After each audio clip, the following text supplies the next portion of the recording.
네, 안녕하세요. 네, 한길교회 손재익 목사입니다. 오늘 우리 창세기 공부를 한번 해보도록 하겠습니다. 지난번에 요한복음을 올렸는데요. 마침 우리 2020년 8월 23일부터 우리 한길교회에서 요한복음 강의를 시작하기 때문에 요한복음을 올렸는데, 올린 김에 우리 2015년쯤에 창세기를 강의를 했었습니다. 한 3년 정도 강의를 했었는데요. 그 강의한 내용을 기초로 한번 다루었던 창세기 개론을 이참에 한번 올려보도록 하겠습니다. 네, 함께 보시죠. 네, 이 파일은 역시 지난번에 제가 말씀드린 처럼 아래 창을 보시면 올려두었습니다. 아래 링크를 따라가시면 파일을 보실 수 있으니까 그것을 보시면서 또 강의를 들으시면 좋겠고, 아니면 화면에 있는 것을 그냥 보시면서 강의를 들으시면 좋겠습니다. 창세기 개론, 창세기의 책 제목, 개론은 이제 주로 책 제목 혹은 그다음 저자, 또 기록 연대, 수신 대상, 이런 것들을 다루는 것이 개론인데요. 이런 것들을 좀 보도록 하겠습니다. 책 제목입니다. 우리가 창세기를 당연히 책 제목을 창세기로 알고 있죠. 근데 원래 성경은 제목이 원래는 없습니다. 보시면 고대 근동에서는 책의 이름을 지을 때 책의 맨 처음 단어를 취하여 짓는 경우가 많았는데, 원래 제목이 없고 고대에 그냥 사람들이 아니면 저자도 그냥 책 앞부분을 제목이라고 생각을 했던 것이죠. 그래서 성경의 첫 번째 이 창세기의 제목은, 창세기가 이렇게 시작하거든요. 브레시트 바라 엘로힘 하 에레츠 하 샤마임 하 에레츠, 이렇게 시작하는데, 브레이시트, 태초에 하는 부분이 이 책의 제목이 되는 것이죠. 그래서 영어로는 in the beginning, 이 책 제목이 원래 되는 겁니다. 그런데 이후에 이제 책 제목들이 좀 바뀌게 되는데, 영어 성경은 이 책 제목을 제네시스 이렇게 하죠. 우리는 이제 제네시스를 길거리에서 아주 많이 볼 수 있습니다. 현대자동차에서 만든 자동차 고급 세단이죠. 제네시스. 이 제네시스가 이 창세기의 제목이죠. 이 제네시스가 창세기 제목인데, 왜 그러면 제네시스라고 했는가? 창세기 보면 톨레도트라는 단어가 나옵니다. 이게 아주 중요한, 창세기를 이해하는데 굉장히 중요한 단어인데요. 그래서 앞으로 쭉 밑에 살펴보다 보면 나오게 될 텐데, 이 톨레도트, 계보, 족보 이런 뜻인데, 이 톨레도트가 10번 사용되는데 이것을 70인역에서 게네시오스로 번역을 했습니다. 톨레도트는 히브리어죠. 히브리어. 이쪽 히브리어는 오른쪽에서 또 왼쪽으로 읽습니다. 티귿, 이거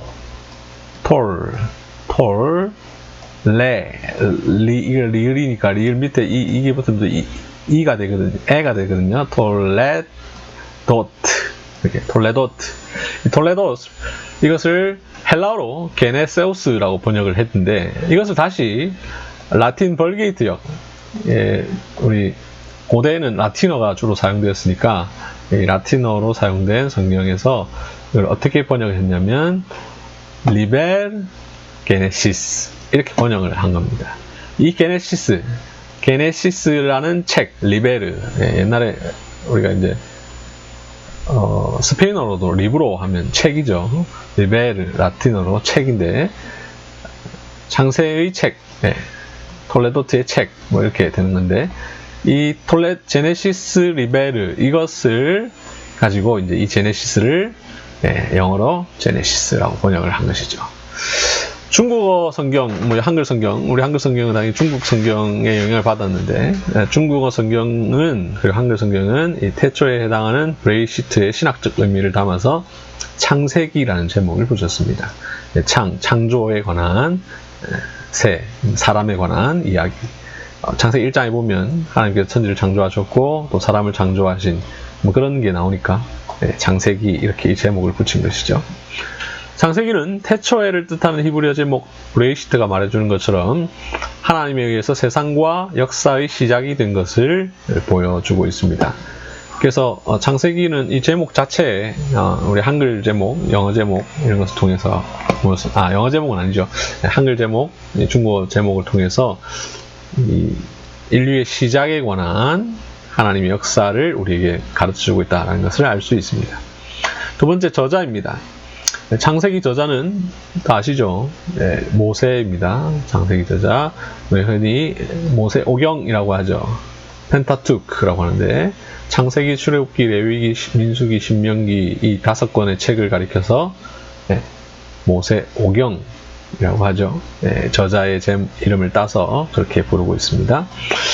창세기 저자가 누구인지는 사실 창세기에 나오지 않습니다. 그죠? 창세기에서 모세가 무슨 말을 한다든지, 모세가 등장한다든지 이런 것이 전혀 없죠. 모세가 태어나기 훨씬 이전의 역사였으니까.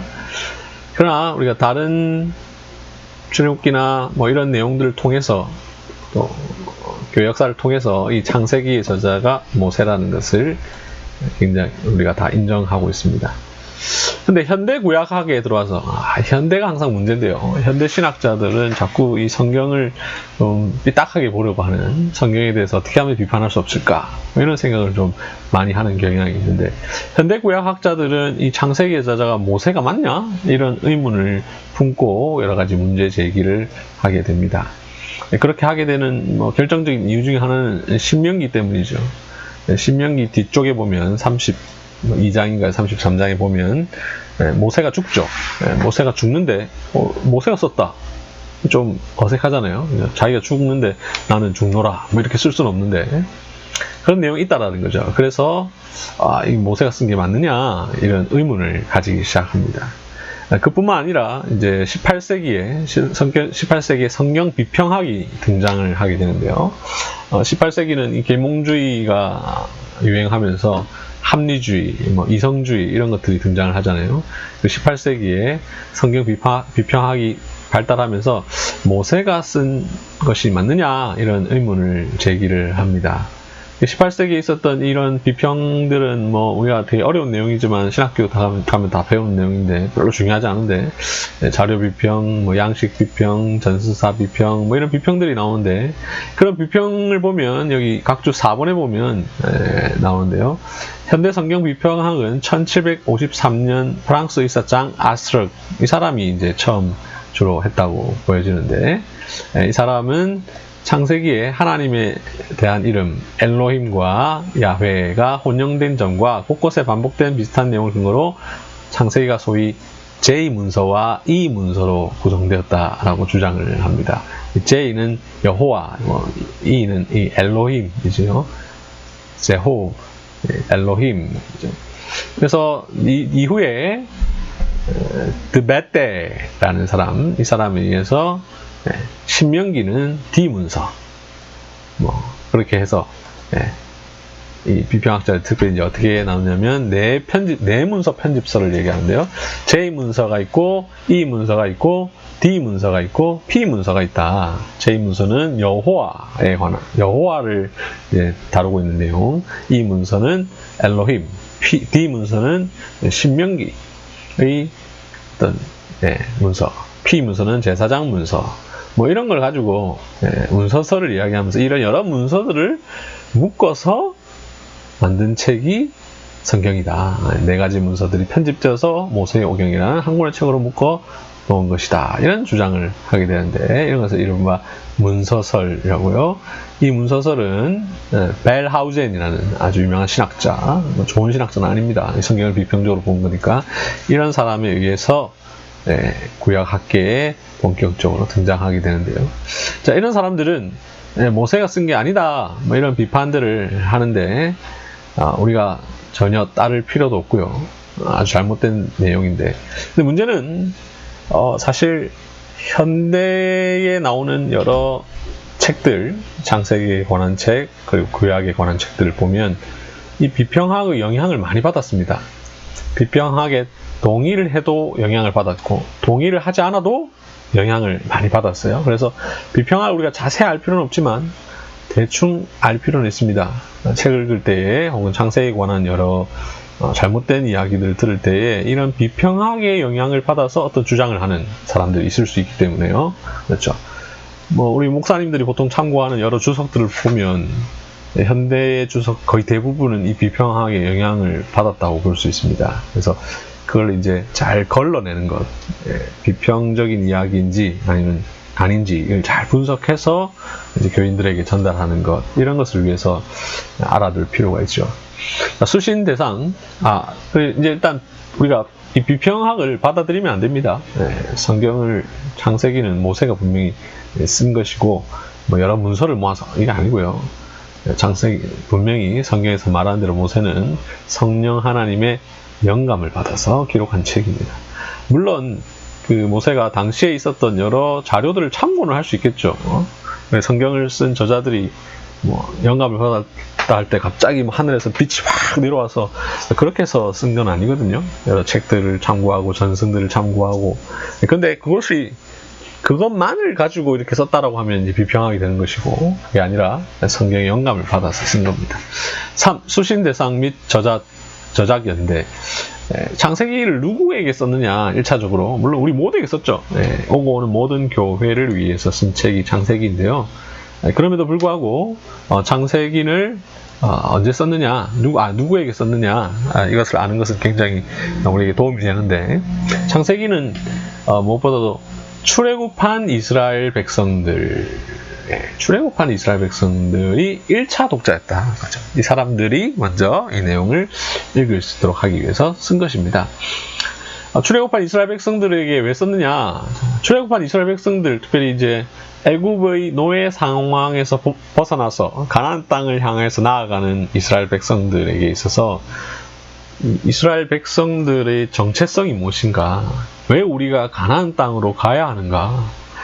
이 이스라엘이라는 민족이 어디에서부터 시작되었는가? 이 사실을 고치시켜주기 위해서, 이 사실을 알려줘서 더욱더 가나안 땅을 향해서 열심히 갈 수 있도록 하기 위해서 그렇게 한 것이죠.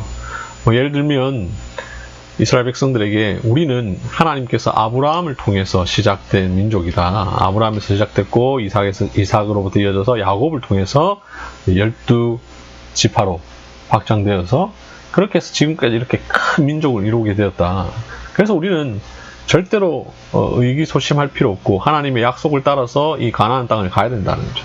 또 분명히 하나님께서 아브라함의 가나안 땅을 주시겠다고 약속을 하셨지 않습니까?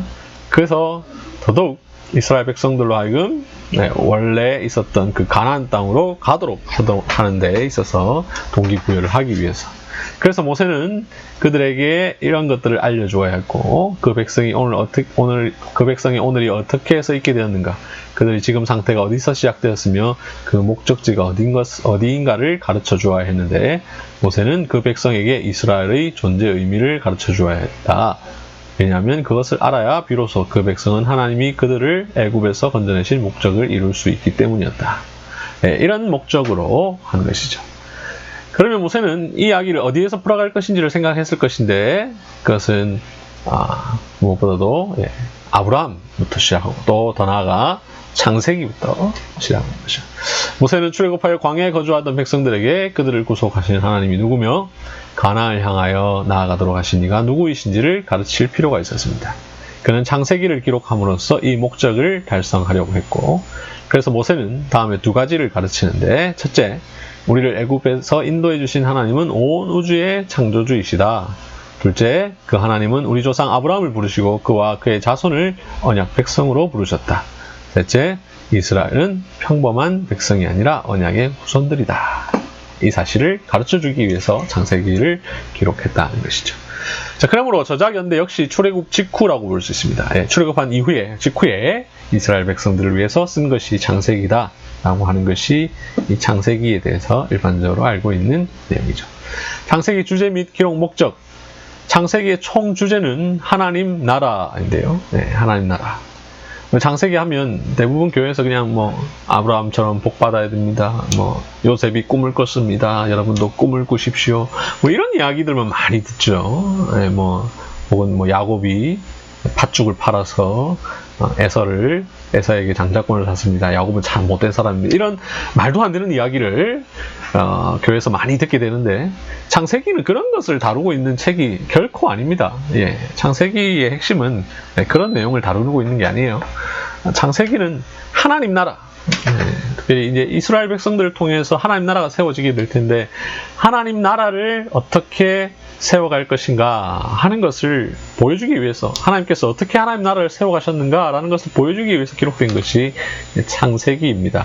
창세기 읽을 때 보통 몇 장 몇 절 읽고 또 몇 장 몇 절을 읽고 이런 식으로 읽다 보면 창세기 전체를 잘 이해하지 못하는 경우가 많은데, 대부분의 교회에서 설교되는 내용들도 다 그런 내용들인데요. 창세기를 처음부터 1장부터 50장까지 쭉 연속해서 읽고 혹은 듣고 설교에 나갈 때에 핵심은 하나님 나라, 하나님께서 당신의 나라를 어떻게 이루어 가시는가, 이 부분을 보아야 이 성경을 제대로 이해할 수 있습니다. 창세기에서 모세는 하나님께서 타락한 세상 가운데서 아브라함을 부르심으로 하나님 나라를 세우기를 원하셨고, 이를 위하여 그를 통해 이스라엘 민족을 세우셨음을 증거하고 있다. 창세기의 주제가 하나님 나라다라는 사실은 특별히 창세기 11장과 창세기 12장의 흐름을 통해서 우리가 잘 알 수 있는데요. 나중에 기회가 되면 이 부분을 또 말씀을 드리겠습니다만, 창세기 11장에 무슨 사건이 나오죠? 네, 바벨탑 사건이 나오죠. 바벨탑. 우리 흔히 바벨탑 하는데, 창세기 11장을 자세히 읽어보시면 바벨탑이 아닙니다. 탑이 핵심이 아닙니다.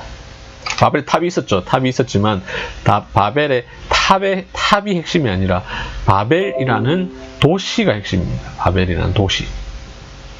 바벨이라는 도시라는 말은 다른 말로 하면 나라입니다. 네, 고대 시대니까 이제 도시국가인데요. 나라죠. 사람들이 나라를 세웁니다. 네, 잘못된 나라를 세우죠. 그런데 거기에 대해서 하나님께서 바른 나라를 세우십니다. 누구를 통해서? 아브라함을 통해서. 사람들이 자기 이름을 내고 자기의 명예를 내기 위한 도시를 막 건설할 때 하나님께서 그 도시를 무너뜨리시고, 그리고 그 다음 12장에 와서 아브라함을 통해서 새로운 나라를 건설하고자 하십니다. 그래서 내가 너로 큰 민족을 이루게 하겠다 이렇게 얘기하잖아요. 그게 바로 그냥 아브라함 개인이 복 많이 받고 후손 많아지고 이게 아닙니다. 나라를 세운다는 겁니다. 하나님 나라를 세우겠다는 것이죠. 그래서 창세기는 이 하나님 나라의 관점에서 이해해야 제대로 이해할 수 있습니다. 이삭 이야기도 그렇고 야곱 이야기도 마찬가지죠. 왜 하나님께서 야곱을 택하셨고, 왜 야곱을 통해서 이스라엘 백성들 이루어 가시고, 또 야곱에게는 왜 12명의 아들이 있었고, 왜 야곱의 가족들은 요셉을 통해서 이집트로, 애굽으로 가야만 했는지, 이런 내용들은 하나님 나라를 이해할 때 잘 이해할 수 있습니다. 여기까지 하고 다음 시간에 또 이어서 계속해서 창세기의 의의부터 해서 좀 하도록 하겠습니다. 네, 이 시간 함께 해주셔서 참으로 감사드립니다.